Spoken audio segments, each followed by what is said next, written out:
Good morning. Welcome to Nasdaq Trade Talks. I'm your host, Jill Malandrino, Global Markets Reporter at Nasdaq. Joining me at the MarketSite in Times Square, we have John Molesphini. He's the Global Head of Insights over at eVestment, and we're going to take a look at some institutional and asset management insights. John, thank you so much for joining us at MarketSite today, and let's get right into that. What are some of the trends that you're seeing on the institutional side?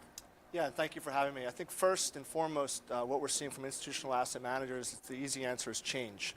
There's a number of different ways that's taking place. I think first, we're seeing consolidation in the market.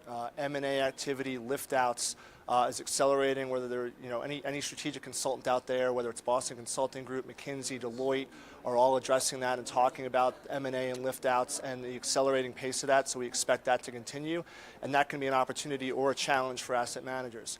I think the next topic we see a lot of from a trend perspective, it's not a new topic, but certainly one that's still predominant, is fees. And the fee pressure, the fee consolidation that's going on. So investors are making different decisions around that, whether they're replacing managers, consolidating their lineups, going from active to passive, taking money in-house. That's again providing challenges and potential opportunities for asset managers out there, but it's important to be aware of what investors are looking for. And then the third thing, and something that's increasing more and more, is data, and the proclivity of data out there in the market, and the need for managers to get access to data quicker and more efficiently, and then to be able to use that data and make intelligent decisions in terms of what they're doing for their businesses around sales, marketing, and obviously just the portfolio management aspects. Oh, that's great for you over eVestment, yes, because you do all that work with the data. But what do these changes mean in a practical sense for managers? Yeah, I think it's a more competitive marketplace. So whether you're the largest of the large managers or an emerging niche manager, there's a need to get that data, to have access to it, but also to interpret it and use it to find out what investors are looking for and really understand that it's not just data being leveraged on the portfolio management side, but how can they use that data to be smarter and more intelligent about their sales and marketing and distribution efforts overall. All right, well, how do managers do that?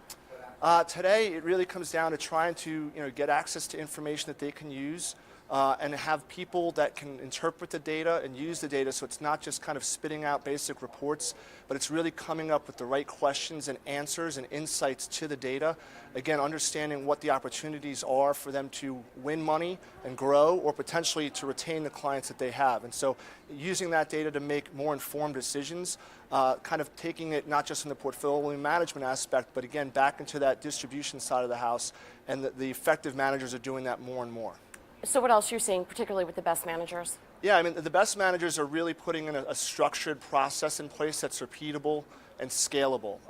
Nothing's going to replace the relationships that are out there. Of course, this business is founded on relationships, but there is a need to understand what investors are looking for, where the demand is, so that as an asset manager, you can deliver the right strategy at the right time to the right investor when they're looking for it. And that can be regional or client-specific in nature. And to wrap up here, does that change how they're putting their final presentations together? Yes, I think from when they finally get in front of an investor, there's so much data out there that's available to the end investors and to their advisors and consultants that are giving them advice, that with the amount of data that they already have, it's important for the managers to really focus on what makes them unique and tell a story that resonates and is compelling, that's different than the next competitor who might be coming in to talk with that investor. And so leaving a resounding message to that investor of what they do, how they do it, and telling a story is really important. And the data allows them to do that because they can understand what makes them unique. All right, John, thank you so much for the insight. And thank you for joining me. I'm Jill Malandrino, Global Markets Reporter at Nasdaq.